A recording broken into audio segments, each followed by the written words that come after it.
Dari mana aja Bang? Ustadz ini sama Bang Cecep dari tadi nih. Ya, Apa sengaja main ke sini? Iya sengaja. Oh, Sengaja kita. Kan kita mau ini makan gorengan. iya iya iya iya. Ini gorengan kapan ngegorengnya Bang Agung?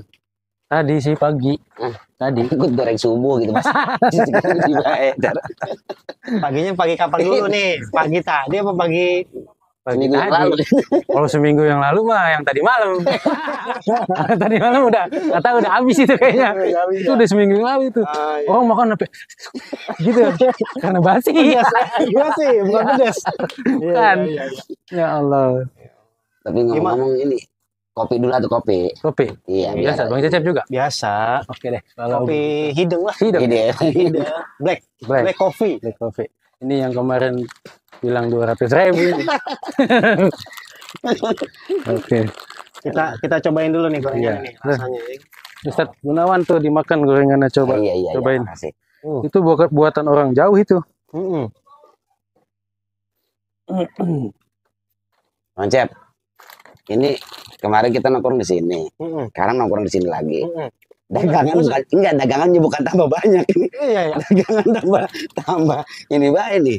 Masih inget baik nih. Apa jangan-jangan kalau ada kita doang ini dagang? Iya ini aduh gimana ya Ustadz ya. Maksudnya ini dagang. Ya Karena ini judulnya ini.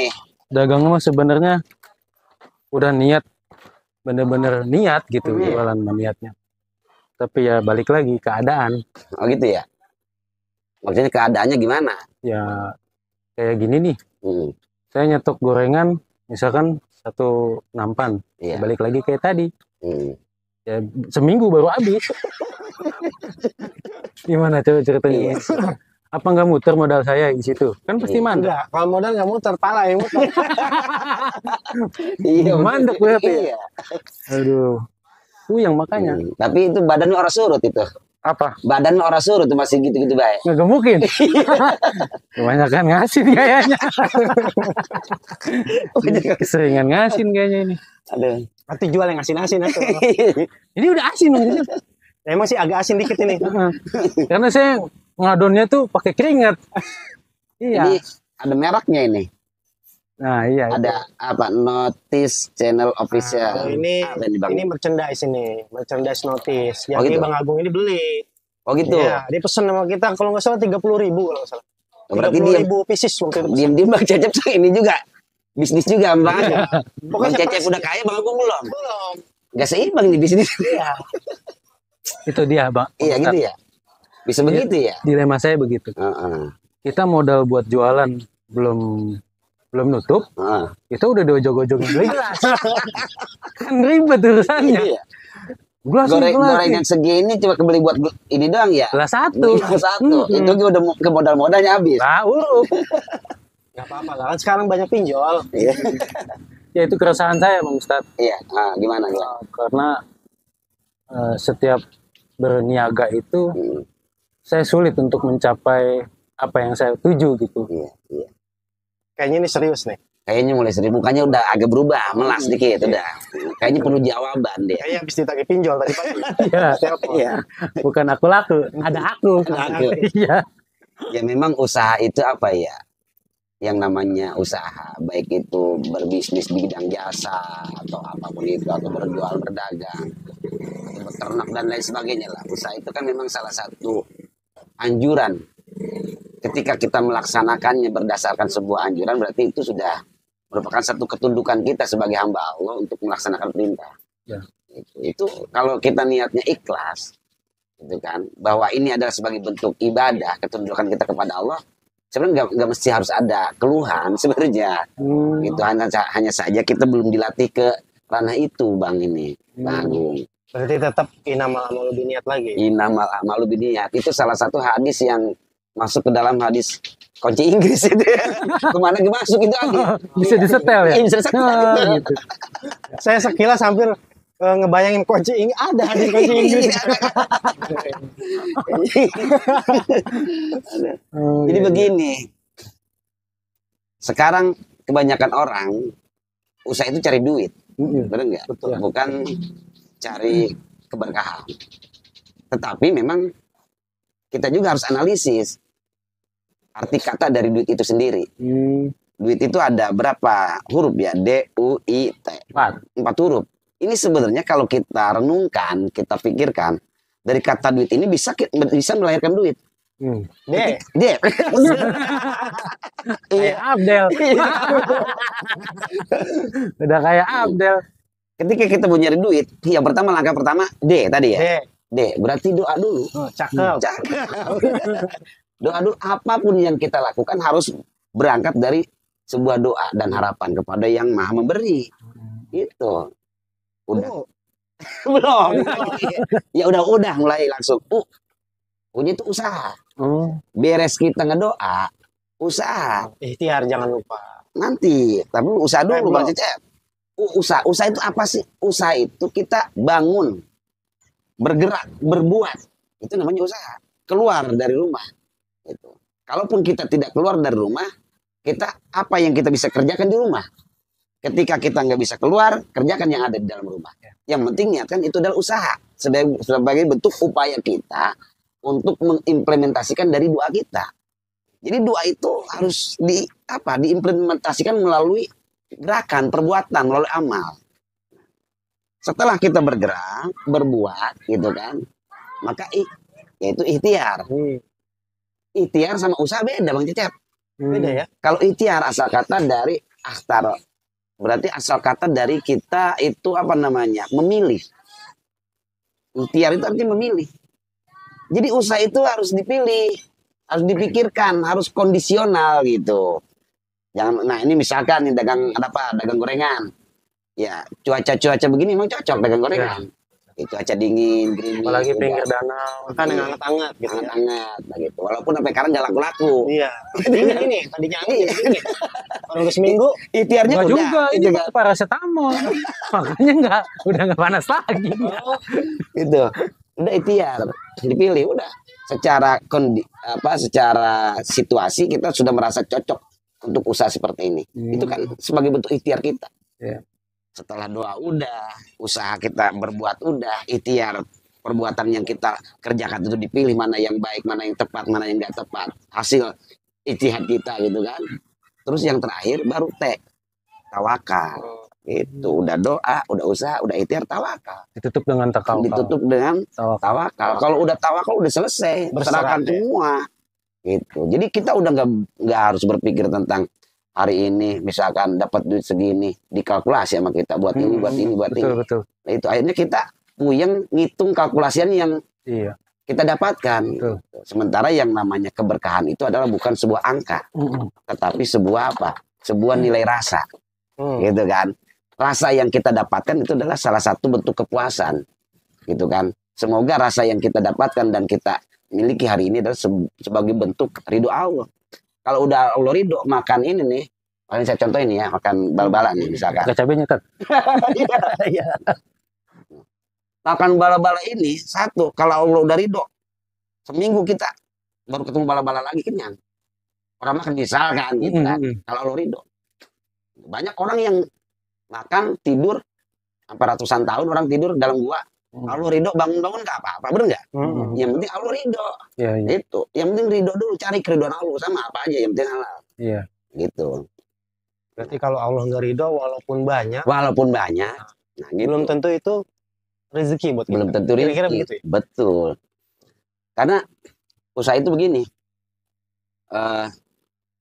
Sumber rezeki itu dari Allah itu ada beberapa jenis. Itu kalau dalam istilah penyakit ada varian gitu. Jadi ada beberapa varian. Rezeki dari Allah itu ada yang namanya kita dengan cara bil kasbi, dengan kasab, dengan usaha. Ini kasab namanya. Ada bil hibah. Kita hidup dengan ladang pemberian orang. Ada orang yang istilah kasarnya nggak kerja, pengasihan, bisnis, itu bukan pengasihan juga. Ya boleh pengasih. Iya boleh pengasih lah gitu. Tetapi dengan melalui asbab apa nggak tahu, yang jelas hasilnya ada yang ngasih, kan? Dengan hibah, pemberian, banyak orang yang ngasih ke dia. Ada juga bil karomah, dengan karomahnya para alim ulama, para ulama hebat, para kiai, para ajengan itu kan dia juga sama, nggak kemana-mana, gitu. Tapi dia memiliki karomah tersendiri sehingga apa? Sehingga tanpa disadari dia memiliki setiap segala bentuk kebutuhannya, apapun yang dia butuhkan ada, gitu kan? Jadi uang yang nyamperin. Iya, uang yang nyamperin. Itu bukan kita yang nyamperin uang. Nah, dengan cara yang dalam arti di luar daripada adat kebiasaan. Gitu. Dia punya uang, nggak tahu sumbernya dari mana, tahu punya aja. Itu kan udah rahasia antara dia dengan Allah kan begitu. Nah, yang terakhir itu bil istidraj. Dengan istidraj yang tadi. Walaupun uang banyak, gitu kan, walaupun uang banyak dan lain sebagainya, tetapi tidak menghasilkan barokah, tidak mendapatkan keridhaan Allah. Akhirnya uang itu hanya menjadikan satu jembatan dia untuk melupakan Allah. Punya uang, hiburan, punya uang, jalan-jalan jauh, punya uang judi, gitu kan, punya uang dihabis-habisin gak jelas, gitu. Dan semua itu ditasarufkan bukan untuk mengingat Allah, tetapi semakin menjauhkan diri dia kepada itu Allah. bernama istidraj. Istidraj itu. Saya juga punya teman tuh, Tat. Iya. Sholatnya jarang, puasanya jarang, agak pernah malah. Tapi ada baik duitnya. Ada baik duitnya. Karena apa? Dia merasa nggak sholat, nggak puasa, nggak mengabdi kepada Allah aja, Allah memberi duit. Ya memang Allah senantiasa menjangankan kepada orang yang masih punya nilai iman. Orang yang melawan Allah aja Allah kasih rezeki mah. Hanya saja tadi rezekinya itu statusnya istidraj gitu maksudnya. Status rezekinya itu macam-macam. Gitu. Kalau kita kan mudah-mudahan status rezekinya adalah bersumber dari keberkahan. Amin, amin. Itu maksudnya. Gitu Berarti itu yang kita cari ya Ustaz. Iya. Dan ini semua kita belajar usaha apapun itu kan begitu juga banyak riwayat-riwayat yang mencontohkan Nabi, riwayat Nabi, para sahabatnya gitu kan, para tabiin dan lain sebagainya kan kita dididik melalui perjalanan para terdahulu kita itu kan dari mulai Nabi, para sahabat, para tabiin, para ulama mencontohkan bagaimana hidup itu yang ideal, bagaimana bisnis yang ideal, bagaimana dagang yang ideal, bagaimana beternak yang ideal, pokoknya segala macam bentuk kehidupan, komponen kehidupan manusia itu sudah banyak dicontohkan oleh para orang-orang soleh, tinggal kita mau mengikuti ya gitu maksudnya. Iya betul. Nah ini kan kita sering biasanya ngegosipin sahabatnya Nabi Ustaz. Oh iya. Kira-kira ada nggak sahabat Nabi yang punya hikmah yang bisa kita ambil mungkin dari sisi itu tadi, Bagus dari sisi korek ya. Oh ya. Keberkahan rezeki Ustaz. Oh iya. Ada sebenarnya begini. Ada salah satu sahabat Nabi yang beliau itu adalah penduduk Mekah misalnya.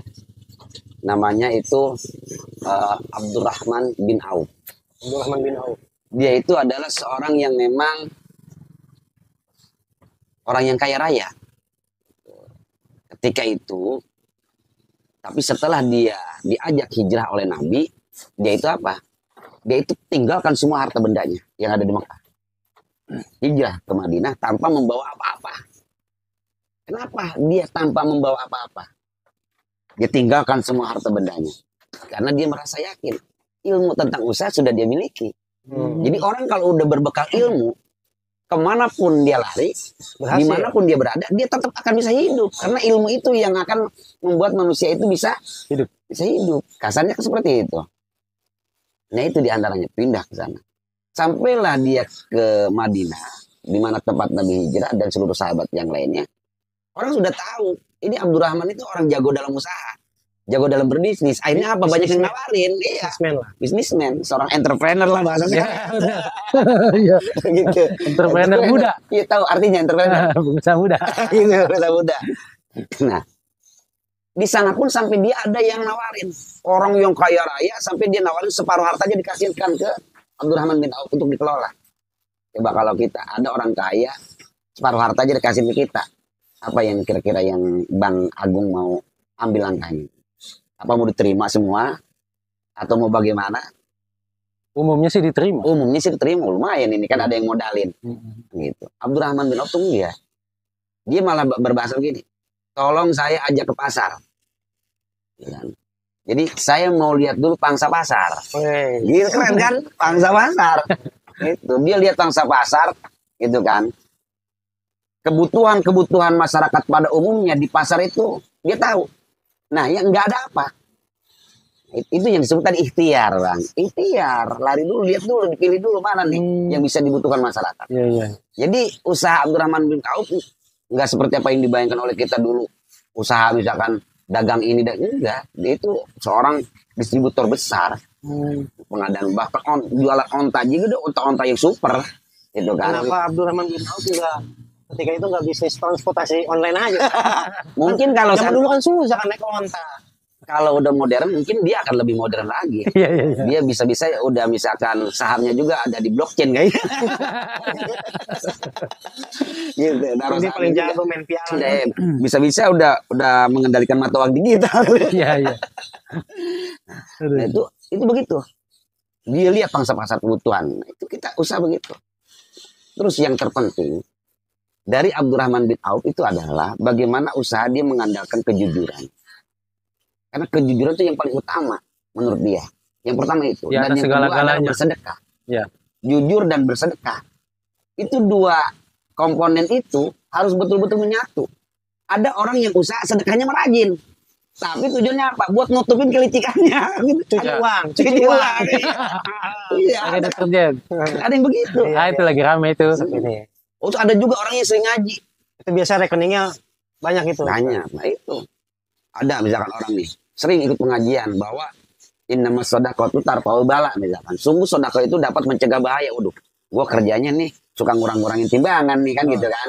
Misalkan Itu bahaya. dia sebagai distributor limbah misalkan yang notabene dia itu akan lebih mudah untuk mencurangi orang misalkan. Nah, dia sering melakukan kecurangan-kecurangan timbangan. Tapi dia rajin sedekah. Tujuan sedekahnya apa? Untuk menutupi aib-aib dia supaya Allah itu apa? Tidak memberikan apa namanya bahaya musibah daripada usahanya. Kan banyak orang yang begitu. Ya. Orang jahat, kerjanya tukang maling. Dia rajin sedekah sama anak yatim. Tujuannya apa? Biar kagak ketangkap malingnya kan gitu. Iya. Dia percaya diri dengan itu, dengan sedekah. Bener dia percaya diri dengan sedekah. Tapi apa? Salah menempatkannya. Nah, itu. Nah, sekarang konsep Abdurrahman bin Auf begitu, Bang. Jadi, yang pertama, dia jujur. Usahanya jujur. Kalau jelek dia jelek, kalau bagus dia bagus. Sementara kondisi Madinah ketika itu adalah sebagai jalur sutra pusat perdagangan dunia. Gitu kan? Di mana di situ sampai-sampai kan ada hadis yang keluar utlubul ilma walau bisin. Tuntutlah ilmu sampai ke negeri Cina. Ya. Kenapa? Karena ada Cina di situ. Di Madinah dulu. Kan begitu. Cina perdagangannya sudah hebat di situ. Gitu kan? Dan juga orang-orang Yahudi. Yang paling parah perdagangan-perdagangan yang terpusat di kota Madinah. Bentuk kecurangan-kecurangan itu yang paling menonjol Yahudi di sana. Makanya apa? Muncullah dalil-dalil seperti wa ahalallahul bai'a wa harrama riba gitu. Allah menghalalkan jual beli tapi melarang masalah riba. Nah, karena apa namanya? Permasalahan riba sudah mulai berkembang ketika itu di Madinah. Makanya Nabi Muhammad dan seluruh para sahabat-sahabat lain yang melakukan agnia di sana yang paling ditonjolkan adalah tadi kualitas barang dan kejujuran. Terus yang kedua setelah itu dia tidak sungkan-sungkan untuk mengorbankan hartanya dengan kebutuhan perjalanan dakwah. Dia nggak berpikir misalkan hari ini Bang secara matematika hari ini mendapatkan keuntungan 100.000. Ketika kebutuhan dakwah meminta bantuan 100.000, dia nggak berpikir lah ini kan 100.000 keuntungan minimal ya udah gocap atau 20 atau 10.000 atau 2,5%. Enggak. Jadi udah, karena apa? Ketika Islam membutuhkan berarti sama juga kita ada perintah dari Allah. Pikiran mereka begitu karena keyakinan dengan Allah tinggi. Makanya ketika dia sedekah. Nah, di antaranya Abdurrahman bin Auf ini adalah salah satu sahabat yang paling selalu besar-besaran memperjuangkan Islam, mengeluarkan harta bendanya. Gitu. Seperti halnya istri Nabi ya. Seperti halnya istri Nabi. Sama istri Nabi begitu sampai kan semua hartanya habis. Terus Abu Bakar Siddiq sama, semuanya sampai hartanya habis. Umar bin Khattab sama, Utsman bin Affan sama. Mereka itu orang-orang gagah semua, gagah dalam kepribadiannya juga gagah dalam ekonominya. Makanya habis semua harta mereka. Nah, ketika Abu Bakar Siddiq habis, Utsman habis, Umar habis harta bendanya untuk dikorbankan ke jalan agama, ini Abdurrahman bin Auf gak habis-habis ceritanya. Makanya setelah pulang perang Tabuk, perang Nabi Muhammad di Madinah terakhir itu perang Tabuk melawan Imperium Romawi, gitu kan, melawan Raja Heraklus atau Hercules lah bahasa sekarang. Nah, cuman waktu itu perang, gitu kan, dari 3.000 pasukan melawan 4.000 pasukan, tetapi tidak terjadi perang. Namun tidak terjadi perang karena mereka mundur diri dari kalangan Imperium Romawi itu, mundur diri dan akhirnya dia menyerahkan seluruh hartanya.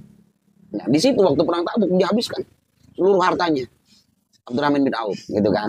Tetapi dia memang masih ada baik. Bisnisnya kan berkembangnya nggak kira-kira, terus meledak-meledak terus gitu. Nah, setelah pulang Tabuk, Rasulullah apa? Ngomong sama Abdurrahman.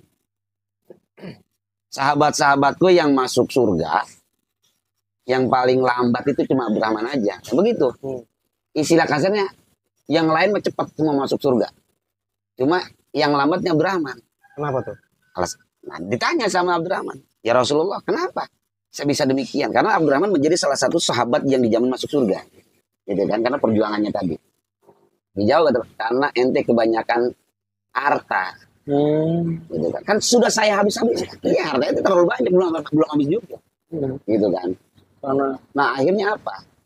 Akhirnya setelah Rasulullah menyampaikan itu, karena nanti hisabannya lama, orang kaya itu hisabnya lama. Iya. Gitu. Makanya orang-orang yang akidahnya betul-betul sudah luar biasa, dia matinya itu tidak mau meninggalkan harta ketika khawatir hartanya tidak bermanfaat. Kan begitu. Tapi hebatnya sahabat Nabi itu walaupun hartanya banyak ya, Abdurrahman bin Auf, dia nggak pamer ya? Terus ya? Nggak pamer ya? Tidak ada kepameran sedikit pun, karena memang dia sudah memiliki karakter dan bakat. Mungkin nggak punya Harley kali ya? Harley Davidson nggak ada. Kayak orang-orang sekarang lah gitu. Gitu kan. Atau villa di yang tadinya cuma pakai ontel gitu kan. Kira udah jadi public figure, Harley mainannya. Upload di medsos.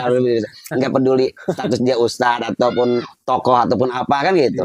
Gitu. Nggak peduli dia itu sebagai panutan orang-orang susah. Gila dia kaya kan orang susah kesinggung. Bener nggak? Nah, itu. Nah, kita kan rata-rata nih ustadz itu rata-rata justru para muhibinnya itu justru orang susah. Karena hanya ustadz yang bisa mendinginkan hati orang susah. Bener nggak? Gila ustadz dia udah kaya, lupa. Dia berpenampilan jadi seorang eksklusif kan gitu. Kesinggung dah orang susah. Mau kemana lagi nih? Kan kemana lagi nih? Mau curhat kemana lagi? Ustadz udah mamerin harta. Khawatirnya kan begitu. Itulah kita sekarang ini. Berarti belum tuntas mengikuti jejak para sahabat dan Rasul juga para salafus saleh yang lainnya gitu kan. Nah, kalau kita mau tuntas ya seperti itu. Nah, akhirnya apa? Abdurrahman berpikir begini. Berpikir bagaimana caranya harta dia itu habis. Dia pengen jatuh miskin. Gitu kan. Pengen jatuh miskin. Nah, itu orang begitu ya? Loh, iya. Miskin ya? Orang mah pengen jatuh kaya gitu.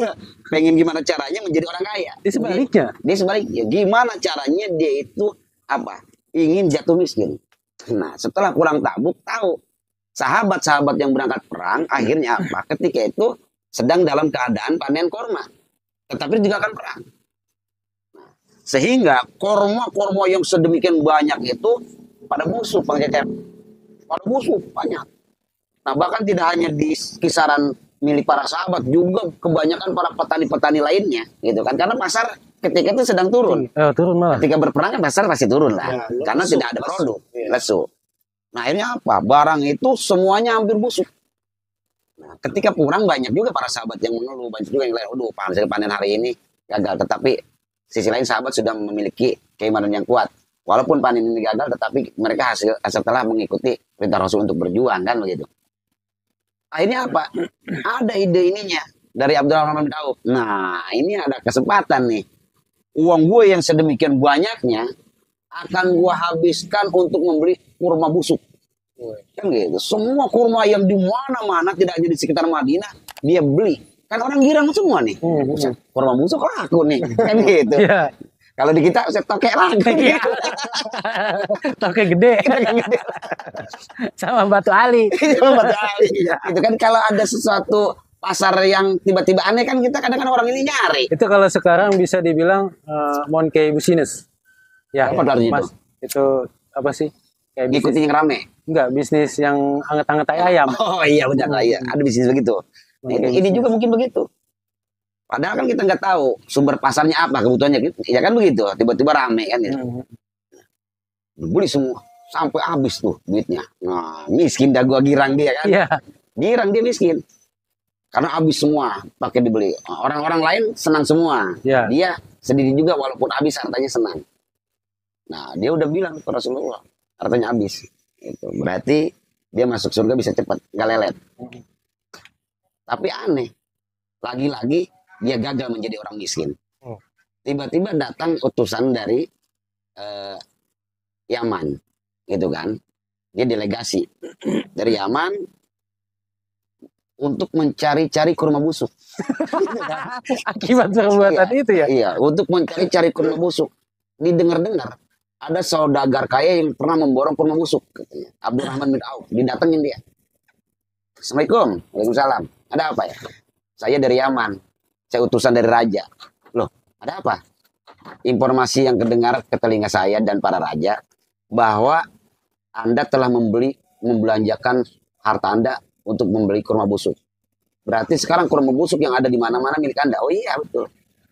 Ya udah, kalau begitu sehubungan di Yaman ini sedang terkena wabah, hasil analisis kedokteran dan lain sebagainya, bahwa yang bisa menyembuhkan wabah penyakit yang terkena iya, hanya kurma busuk, katanya. Abdurrahman bin Auf udah godek-godek, gagal lagi beda gue jadi orang. Dia beli apa? Dia beli waktu itu harga sengaja dia bayar dengan harga normal kurma matang kan, bukan kurma busuk. Sekarang dibayar sama raja 10 kali lipat dari harga normal kurma matang. Karena kebutuhan besar. Iya, saya dagang waktu zaman corona. Dagang apa masker? Saya sampai dapat banyak keuntungan banyak itu beli masker.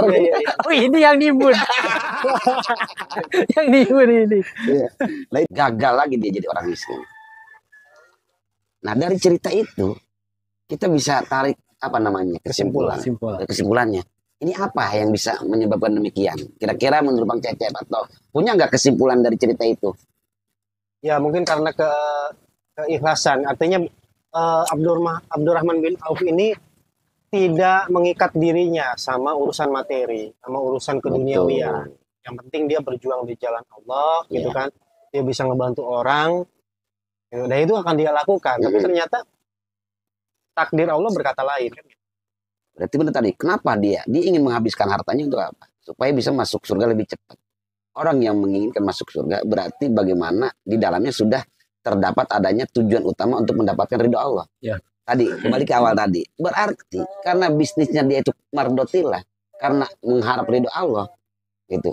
Ya wajar, apapun ketika Allah masih menghendaki dia kaya, ya tetap kaya, karena Allah udah ridho, gitu kan. Seluruh upayanya, gitu kan, untuk menjadi miskin, iya, tetap nggak miskin, karena Allah udah kandung ridho, ridho dia jadi orang kaya, kan gitu. Nah, sekarang kalau Bang Agung usaha apa udah kemana-mana udah misalkan ganti-ganti usaha udah miskin baik berarti Allah udah kandung ridho ini yang bahaya.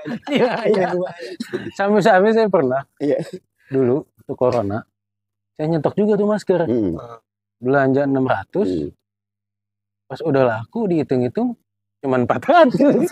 Dan orang menjual mahal kita jual murah ya. Nggak bisa. Kok mereka bisa 2 juta, 1,5 juta. Ya emang susah. Nah itu semua karena apa? Allah tahu. Allah itu kan lebih tahu, gitu kan. Abdurrahman bin Auf dengan kekayaannya dia tetap menjadi orang yang senantiasa tunduk kepada Allah, gitu kan. Dia tidak akan berubah menjadi pribadi yang tidak tunduk kepada Allah atau membangga kepada Allah ketika miskin. Dimiskinkan dia udah tahu Allah karena dia pengen miskin. Udah tahu pasti tunduk. Dikayakan memang dia sedang tunduk. Gitu kan. Jadi miskin ataupun kaya seorang Abdurrahman bin Auf tetap tunduk sama Allah. Gitu akhirnya apa? Ya udah kaya aja kan gitu. Orang dimiskinin juga dia tetap tunduk, ini yang kaya manfaat buat orang lain. Begitu maksudnya. Memang ada Allah itu memang lebih Allah itu mencintai orang miskin yang taat. Tapi lebih cinta lagi Allah sama orang kaya yang itu dermawan yang taat. Karena memang Abdurrahman bin Auf ini udah kaya, taat, bermanfaat buat orang banyak. Coba. Terus dia miskin sama pengen ke surga, taat pengen ke surga. Nah, kalau dia miskin mungkin hanya manfaat untuk dirinya. Kalau dia kaya, manfaat untuk dirinya dan manfaat untuk orang lain. Allah lebih tahu mana yang lebih maslahat, kan begitu. Nah, sekarang kita udah kemana-mana, ayo be miskin gitu kan. Karena mungkin maslahatnya buat kita miskin. Kalau kita kaya mungkin kita nggak begini, kan begitu. Nongkrongnya juga Pak Agung bukan pakai selendang begitu, gitu kan.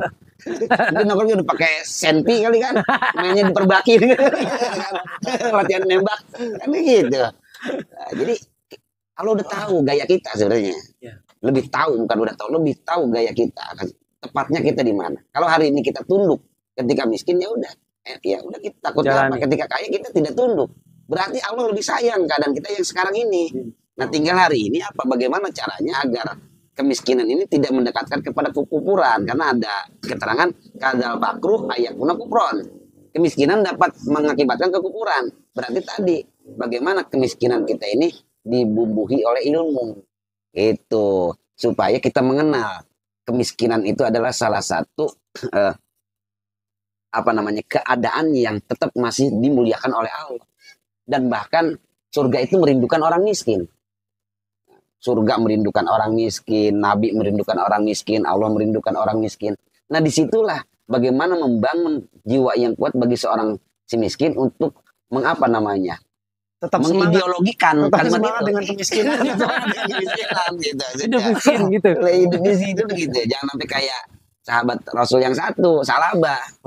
Salabah kan gayanya oke, Mang. Waktu miskin keren. Masjid nggak pernah batal, nggak pernah putus ke masjid kan, bahkan selalu datang dari awal. Makanya dia diberi gelar Hamamatul Masjid, merpatinya masjid. Nah, satu saat dia kan dia seperti sudah merasa bosan dengan keadaan miskinnya. Dia merayu Rasul agar dia menjadi orang yang berkecukupan. Ya, akhirnya kan dengan rayuan beliau, walaupun beliau Rasul sudah tahu gitu kan, akhirnya dipaksa. Ya udah, Rasul berdoa kepada Allah agar Salabah itu diberikan kecukupan harta. Nah, ini Rasul ngasih 1 ekor kambing kan untuk dikelola. Akhirnya kambing itu lama-kelamaan menjadi banyak, bahkan banyak sekali, sehingga akhirnya dia tidak mampu untuk berangkat ke masjid lagi. Itu kan lama-lama jarang. Sibuk ya? Iya, sibuk, lama-lama jarang. Udah jarang nggak ada membangkang sama Nabi ketika dipinta zakatnya.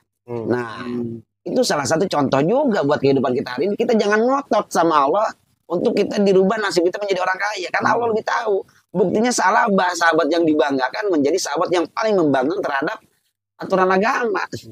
Yang pertama, jarang ke masjid. Kedua, lupa ke masjid. Ketiga, melawan masjid. Kenapa melawan masjid? Karena ketika sahabat-sahabat yang di masjid disuruh oleh Rasul, ambil paksa zakatnya Salabah. Enggak mau. Enak aja gue yang capek. Diminta zakat tuh. Begitu. Jadi dia lupa kalau dia pernah miskin. Jadi hari ini kita hanya tinggal hidup mensyukuri aja. Gitu, mensyukuri. Karena kalau kita udah menjiwai rasa syukur itu, la'azidanakum, kata Allah, akan aku tambahkan. Betul. Jadi berapapun rezeki yang kita punya hari ini, betul, ya itulah memang yang menjadi rezeki kita. Harus kita syukuri. Kira-kira gitu, Bang Agung. Jadi kalau hari ini gorengan laku 1, ya memang udah rezekinya segitu. Kita mau cari kemana pun ya. Sekali laku 1 dihutang gitu kan, yang satunya itu kan. Kasbon. Ya tetap kita terima apa adanya. Berarti kalau misalkan seandainya ada yang beli, dia darmaji nih, Tat. Kita tetap ikhlasin, Tat. Masalah darmaji itu kan masalah urusan orang lain. Kalau kita tahu ya dikasih tahu. Itu 5 bukan hiji. Gitu maksudnya, kasih tahu aja. Kecuali kita nggak tahu. Gitu. Iya. Ya, kalau nggak tahu ya urusan soalnya pusat. Tapi masalahnya Ustadz, kan sekarang emang situasi ekonomi lagi gonjang. Oh iya. Apalagi gonjang ganjing. Lagi banyak orang yang mengalami kesulitan ekonomi. Ya kan?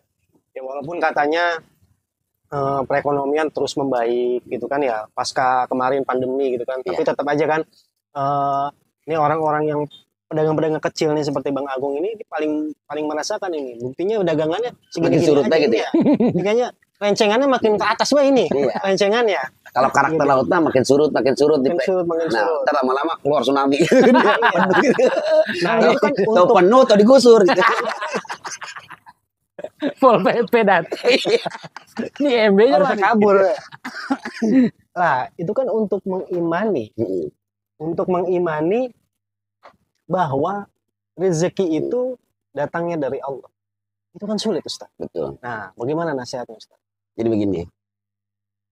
Dalam kehidupan manusia, baik secara individu ataupun secara golongan, Allah sudah mengultimatum dalam Al-Quran. Wala nabluwannakum bisyai'in minal khawfi wal ju'i wa naqsim minal amwal, gitu kan, wassamarat, dan selanjutnya. Al-ayat. Memang kehidupan manusia itu tidak lepas daripada ujian Allah, terutama bagi orang-orang yang beriman kepada Allah. Jangankan hari ini kita, gitu kan, yang tidak dikawal oleh Nabi, Ya. Sahabat dulu yang dikawal oleh Nabi tidak lepas daripada ujian. Bahkan tidak sedikit mereka ada yang berasumsi negatif terhadap Nabi. Ya contoh jangan jauh-jauh lah. Ketika sekarang bulan Saban, ada satu momentum sejarah ketika Rasulullah itu yang awalnya 17 bulan menghadap Baitul Maqdis sholat, lalu tiba-tiba Allah perintahkan untuk kembali menghadap ke Ka'bah. Di situ aja ujian besar buat para pengikutnya, gitu kan? Ujian besar dari keimanannya. Ini Nabi kok nggak konsisten, gitu kan? Ini Nabi ada masalah apa? Nabi ada dosa apa kok sama Allah sampai dirubah, gitu kan? Biasanya ketika ada perubahan ada asumsi yang beranggap bahwa Nabi salah dan lain sebagainya kan gitu. Itu ujian. Terus juga ketika perjanjian Hudaybiyah gitu kan, kenapa Nabi melakukan langkah-langkah yang dianggap gak adil? Padahal Nabi lebih tahu.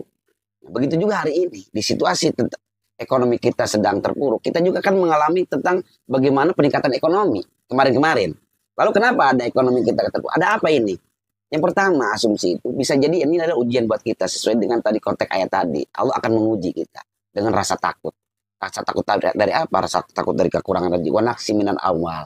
Jadi kekurangan harta. Jadi dari saat ini dinamika ekonomi sedang sedikit berubah, gitu kan, sedang sedikit menurun. Kita akan muncul rasa takut, harta kita habis, harta kita berkurang, dan kita susah untuk mencari harta dan lain sebagainya kan begitu. Nah dari permasalahan itu bisa jadi sebuah ujian buat kita. Akan lari kemanakah kita? Ataukah kita akan merentenkan uang? Gitu kan? Akhirnya kita ambil keputusan, gitu kan, sebuah nilai-nilai ribawi yang kita lakukan. Gitu. Oh, gue pinjemin duit, ribain. Oh, gua ngereditin ini, diribain. Bang Emok. Gitu kan. Akhirnya apa? Solusi banyak kan orang di tengah kesulitan ini larinya ke mana? Ke Bang Emok misalkan. Larinya ke rentenir. Itu kan ujian sebenarnya. Gitu. Tidak sabar dengan keadaan. Padahal sisi lain di tengah kesulitan ekonomi saat ini sebenarnya masih banyak pihak-pihak yang sedang memikirkan, di samping banyak pihak-pihak juga yang sibuk korupsi kan gitu. Kalau itu kan membuat situasi dan kondisi tetap dengan dua pasangan. Sisi lain ada yang sibuk nyomotin, sisi lain ada yang sibuk nanam. Ya. Sama aja kan. Ya. Jadi kita nggak usah bingung dengan keadaan apapun itu. Ada yang miskin, ada yang susah, ada yang korupsi, ada yang menjaga korupsi. Udah banyak lah gitu. Nah, akhirnya apa? Kesimpulannya ya udah, yuk individu kita masing-masing terapkan keyakinan kita kepada Allah aja, karena Allah yang mengatur semua ini, gitu kan. Allah itu selalu memberi apa yang kita butuhkan. Tetapi ingat, Allah nggak selalu memberi apa yang kita inginkan. Kebutuhan kita apa sih yang nggak Allah penuhi? Napas apa kita tiap hari berdoa sama ya Allah, napas saya besok jangan sampai kurang nih ya. Enggak. Gitu. Kita makan bala-bala, pernahkah kita malam ngedoa hari ini supaya pengen dapat bala-bala? Enggak. Ini kan kebutuhan kita itu udah Allah atur. Yang nggak Allah atur itu kan keinginan kita. Karena keinginan itu adalah kebanyakan syahwat. Benar nggak? Berarti kalau misalkan saya ketakutan besok nggak makan, itu udah salah ya? Udah salah, apalagi dalam dunia tasawuf. Itu jatuhnya nanti bisa bergeser pada nilai-nilai kekufuran kita kepada Allah. Kan begitu. Udah tahu Allah. Kalau bahasa kita udah ngewak-wak baik gitu. Dijamin, udah kehidupan lu udah dijamin gitu. Gitu. Jangankan lu yang di atas muka bumi. Yang di dalam batu sekalipun tuh ulet. Gitu kan. Gua kasih rezeki kata Allah. Lalu yang masih bisa ayab-ayaban. Kan begitu. Iya. Hanya saja bagaimana kita cara pandai-pandai mensyukuri keadaan. Senang kita syukuri, miskin juga kita syukuri. Emang bisa Ustaz miskin syukuri? Ada yang nyukurin, bener nggak? Syukuri gitu. Modern. Mamam. Lu makan deh tuh. Iya. Gitu aja. Nah, bisa. Cara mensyukuri kemiskinan itu banyak. Wow, orang-orang dulu diuji sama Allah itu luar biasa. Nabi Ayub aja diuji sama Allah sampai belatungan kan begitu. Tapi apa mengurangi nilai ibadah kita? Mengurangi nilai ibadahnya enggak kan? Ibadah itu tuh diuji. Akhirnya apa? Udah selesai ujiannya. Makanya tadi rubbadma apa ada kafil lainil qabli. Jadi Allah itu selalu memberikan faedah ketika kita sudah mengalami kebutuhan-kebutuhan namun kita hadapi dengan kesabaran. Makanya dengan cara apa? Ketika kita menghadapi kesusahan, wasta'inullah bis sabri was salat. Sabar dan sholat. Sabarnya tingkatin, sholatnya banyakin. Angges sudah. Kombinasikan dua konsep itu. Sabarnya tingkatin, gitu kan, sholatnya banyakin. Jangan ayab-ayaban kemana baik, jangan. Oh, berarti harus ada ini Ustaz.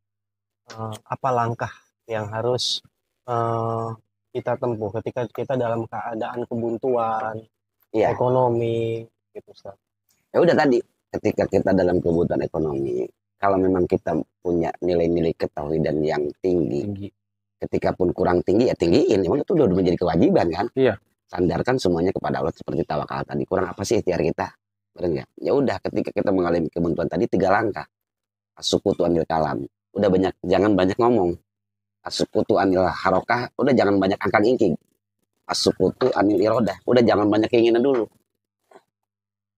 Tumpahkan semua ke yang maha mengatur kehidupan kita. Kan begitu. Nanti juga Allah kasih jalan, innamal usri yusron, innamal usri yusron. Setiap kesulitan itu pasti bersama dengan kemudahannya. Itu pun kalau kita menyerahkan kepada yang membuat kesulitan, yang membuat kemudahan.